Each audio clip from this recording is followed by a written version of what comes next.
It's no accident that Ali built his cafe on the very edge of the desert. He knows that any adventurer into the Sahara will always take this road.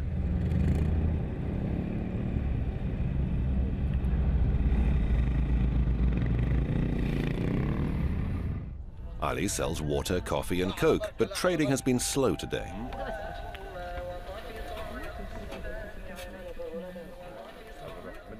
On top of that, he's heard worrying news on the radio. Unlikely though it sounds, there's snow in neighboring Egypt, which could threaten the desert's main event, a festival that attracts thousands of tourists. The mild desert winter is when business usually peaks and when the Sahara really comes to life.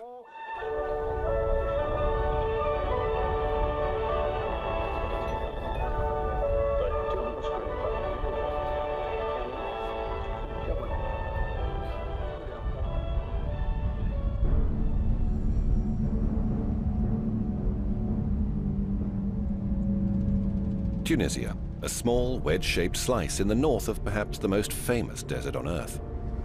This small country is known as the Sahara Gate.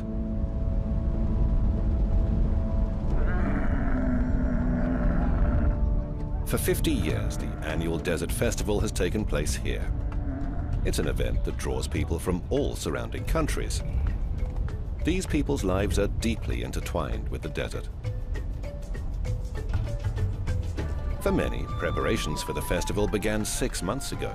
They've gone deep into the desert every day on an exhaustive training schedule. The main event is camel racing.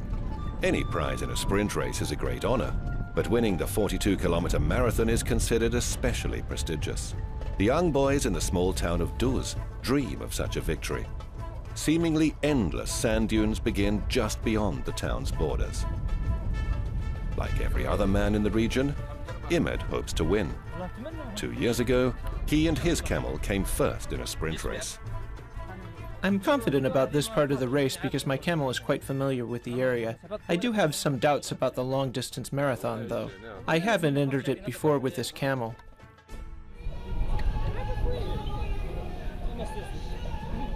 Because the festival only takes place once a year, Ahmed needs to make a living for himself and his camel. So he dons makeup and colorful national costume to pose as an exotic sultan for tourists, which is particularly popular with some women travelers. His camel, though, is less than impressed. He's a pedigree racer and only interested in entering competitions. He frequently and loudly expresses his disapproval. Omar's life is centered on his camels in the desert. I love this. This is in my life. This is in my care, in my heart. Doing that. No, my camel. This is not working in tourist. No, this is for racing. This is my friend. Is everything for me in life, because this camel loved me for one time. This camel like me. Omar has always shared a special relationship with his camels. There was a time when he trained these beautiful creatures to appear in a Hollywood movie that was filmed in the Sahara. For movie, it is named Black Gold. I am work with Antonio Banderas, Tahar Rahim, Mark Strong. These people, I give training in the camel in Tunisia, in this place in the Hammamet. In last year's marathon, Omar came first, but no one can tell how the race will end this winter.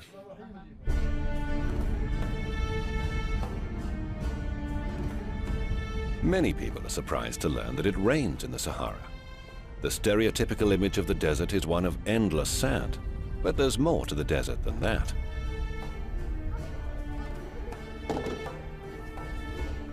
An untrained eye could easily miss what's hiding in the rocks.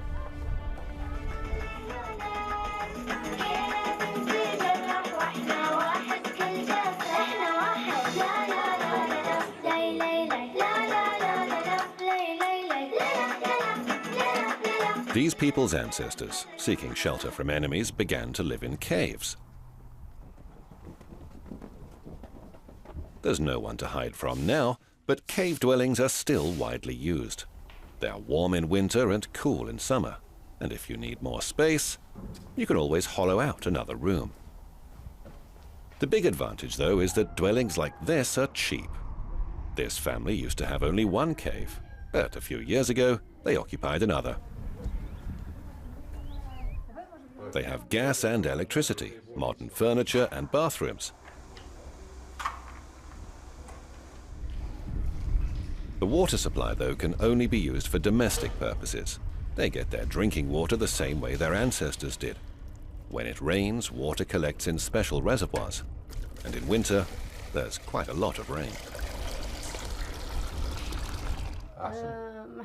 Summer is better for us than winter, because in winter it's hard looking after the animals. It is too slippery.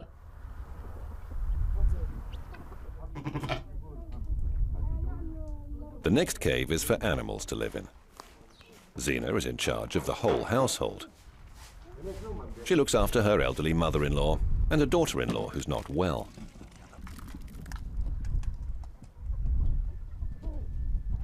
Desert life is more difficult for women, but the men don't have it easy either. We all have to do the agricultural jobs, and it's really hard.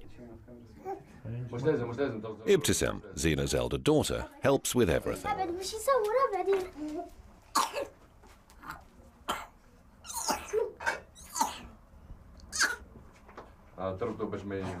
The Berber people are native to North Africa. They have witnessed the rise and fall of several civilizations and still manage to preserve their language and traditions. Perhaps because the places they've always inhabited were hard to reach. The modern road to these caves was only built 15 years ago. Now tourists come regularly and are always welcome.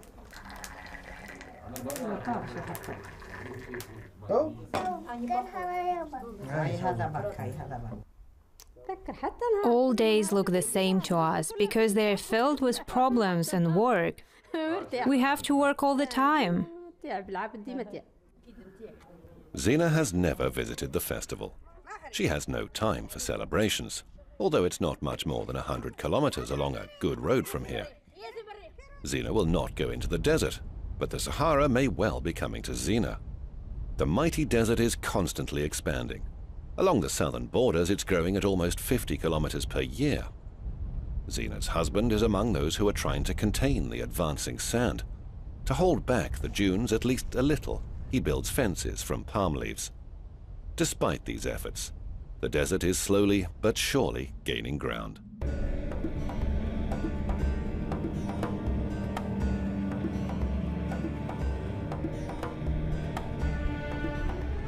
Every winter, Riyadh opens a unique desert camp, and not without good reason. It's open from October until March in the very heart of the Sahara. In the height of summer, the region is scorching, with air temperatures reaching 50 degrees Celsius, and the sand a staggering 80 degrees.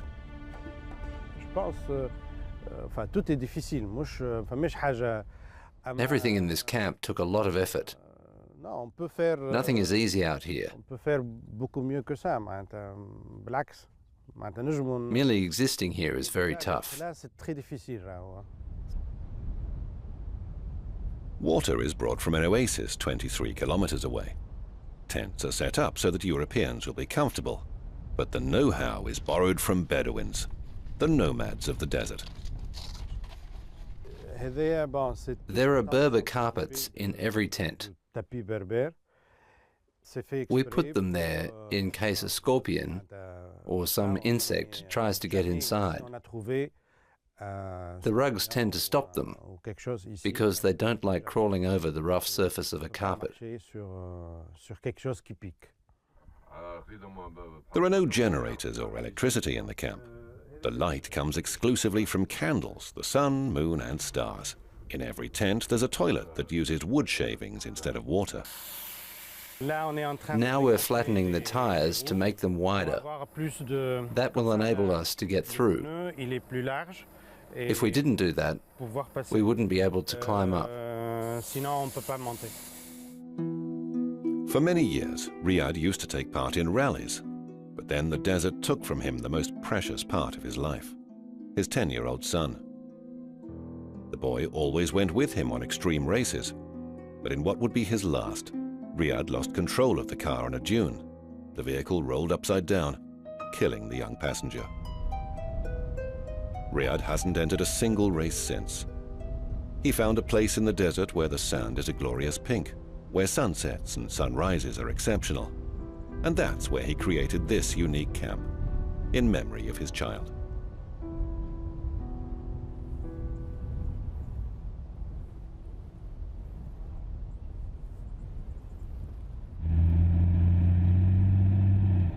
This group of Austrian adventurers has been struggling to get out of a sand trap for half an hour. Their minivan stuck fast in the sand close to Riyad's camp. After successfully bringing the tourists across the whole of Eastern Europe, they thought it would be a good idea to take it to the Sahara too. But the desert isn't known for its forgiving nature.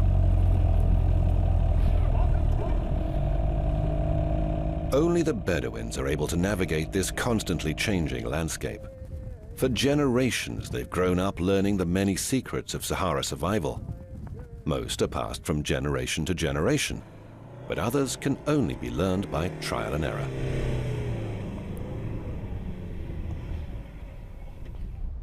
Of course, there's no mobile connection in the desert for hundreds of kilometers.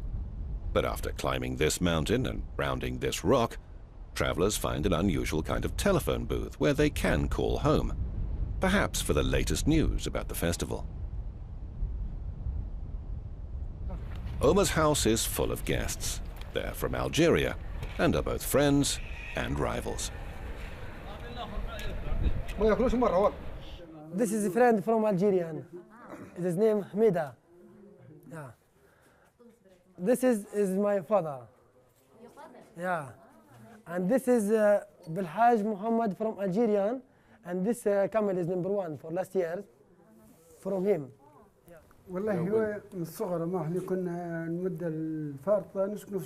We've lived in the desert since childhood, in the village of Gilan. Most of the people there breed camels. Omar has been working with them since he was a child. You could say Bedouin life, the desert and camels are in his blood. This is camel for my friend Algerian. This #1 for all marathon. People French, Tunisian, Algerian. This is #1. Yeah. And this one? This is the new camel in this years. This is for last years and come for this years. This is new and this is new. Everything is new camel in Algeria. This is #1. My camel is #1 from Tunisia. This festival is very hard race. I don't know who can come #1 or #2. The festival begins tomorrow. There will be sprint racing on the first day and then the day of the marathon, the major competition that everyone wants to win.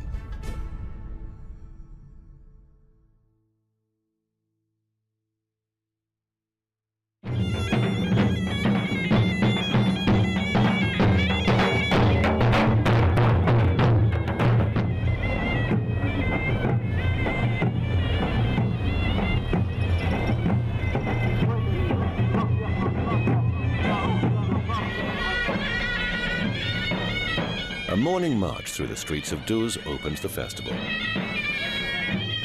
Imed poses for tourists to take photographs.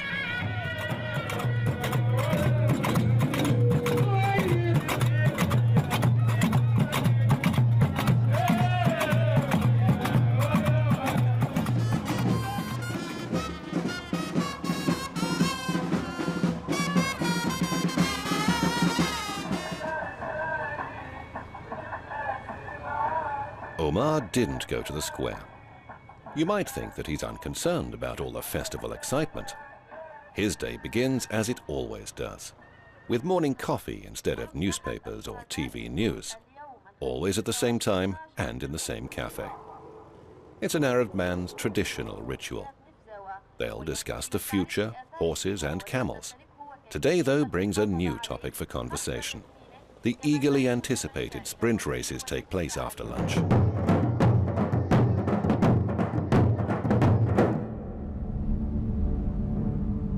In Tunisia, the desert takes many forms, often in close proximity to each other. This one is among the most desolate and unforgiving.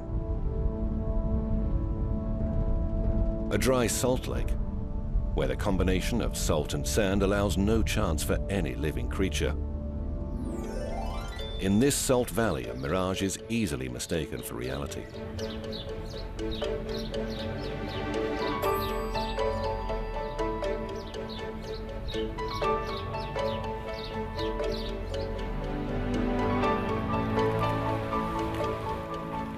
Mohammed El Abed was practically raised on date palm. He's worked at this oasis since childhood, a full 40 years. Climbing a tree to find a phone signal is perfectly normal to him. Mohammed's life revolves around these palm trees. He climbs them to pick the fruit or collect palm juice. Harvesting palm juice is a rare event, as it's quite literally the last thing a palm tree will ever give. After it stops bearing fruit, all fluid still in the tree is extracted before the trunk is cut down.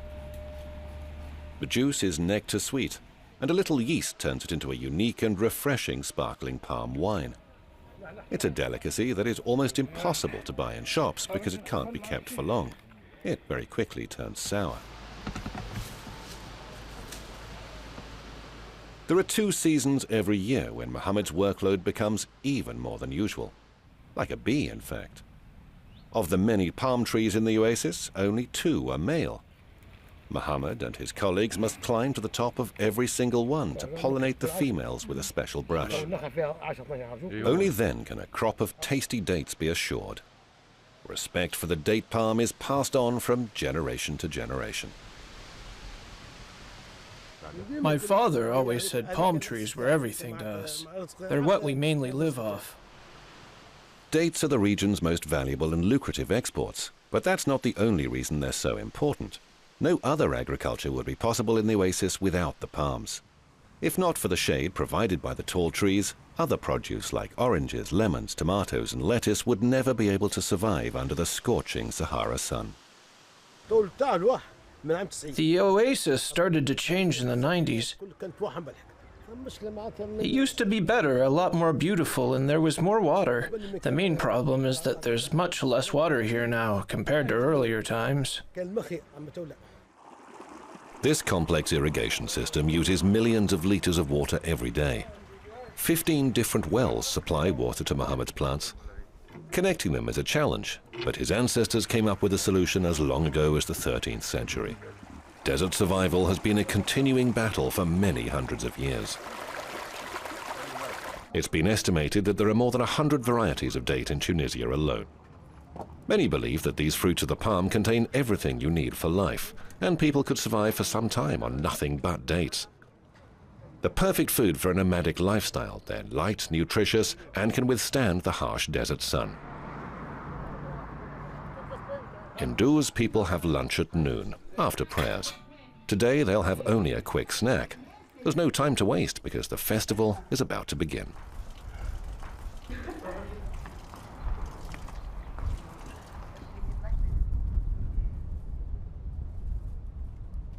Racing camels are fed a special diet, including wild millet, grass, and even olive oil. On the morning before the race, the camels will be treated to a little water, an apple, and an orange. Oranges are thought to be particularly good for camels, although strangely, the animals don't seem to like them. It's no easy task to stop a camel spitting out unwanted fruit.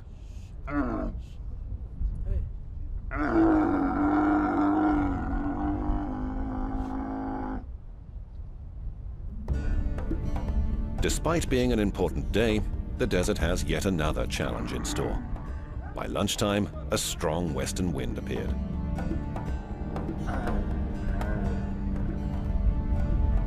Desert winds can be extremely powerful, sometimes reaching speeds of 100 kilometers per hour. A sandstorm can appear from nowhere in a matter of minutes, strong enough to knock you over. The wind blows sand into your lungs, and it's almost impossible to see anything at all.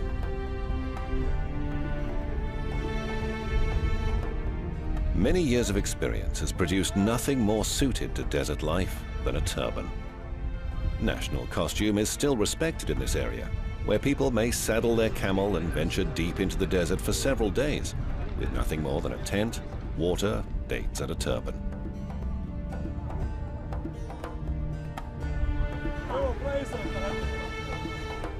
Perhaps they're being called by their ancestors, or it's the lure of the desert itself. Maybe it's just a passion for the nomadic desert life.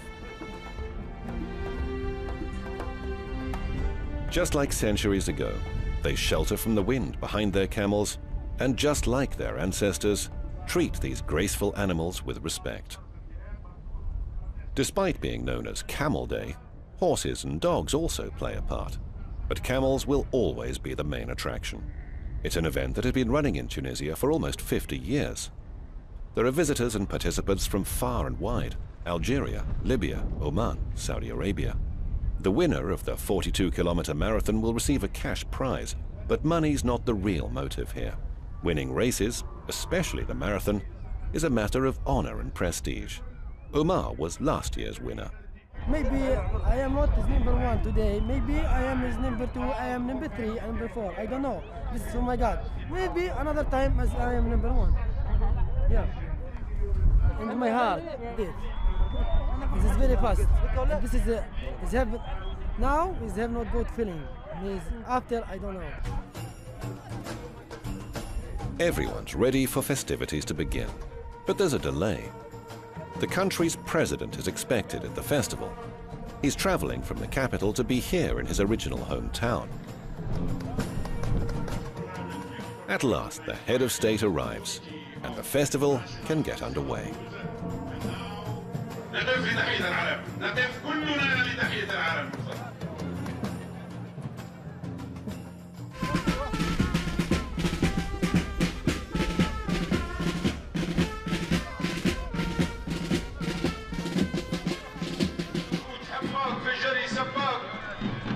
A horse theatre, hunting contests and camel fighting are some of the spectacles to be found at this festival.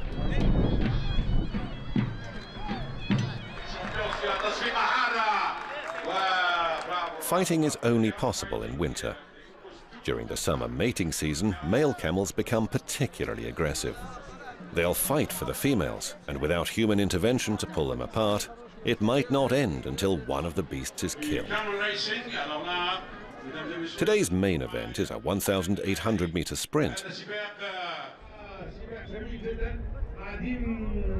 The riders urge their camels to gallop as fast as they can. The maximum speed of these animals is 45 kilometers per hour.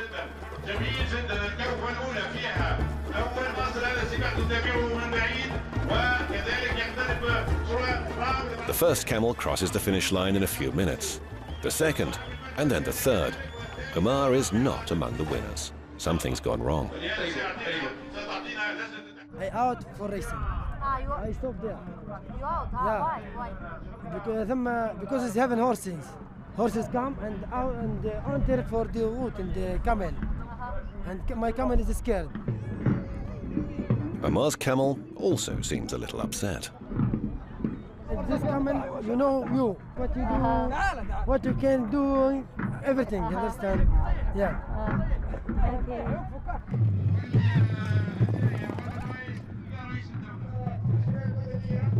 Tomorrow sees the festival highlight, the Desert Marathon, the race in which Omar was last year's winner.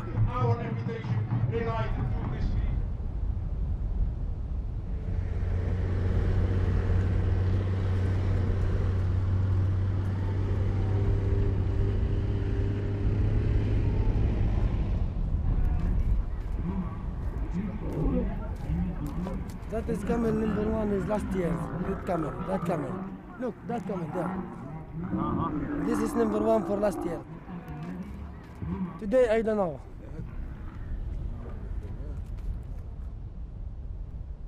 Marathon Day. Nothing else is happening at the festival. Everyone is focused on this key race. There were 46 runners last year, now there are 28, but competition will still be intense. Many of the riders are former champions who know the taste of victory. Imad has never won the marathon, but his camel is ready for action.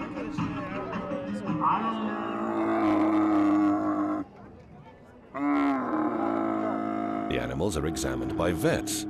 The marathon is a serious test of both the camel's stamina and its ability to deliver a final surge.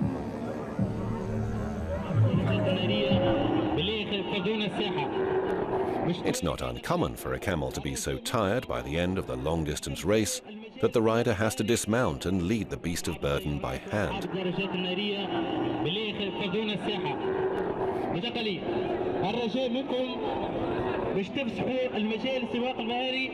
When tired, these noble ships of the desert will often disobey their riders. When the race begins, they conserve energy. They still have 3 hours of desert ahead of them.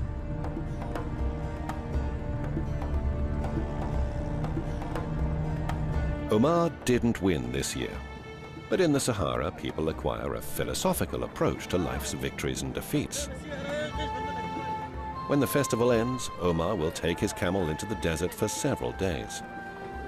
Deep in the Sahara, the modern world seems less significant, and the problems of the city futile.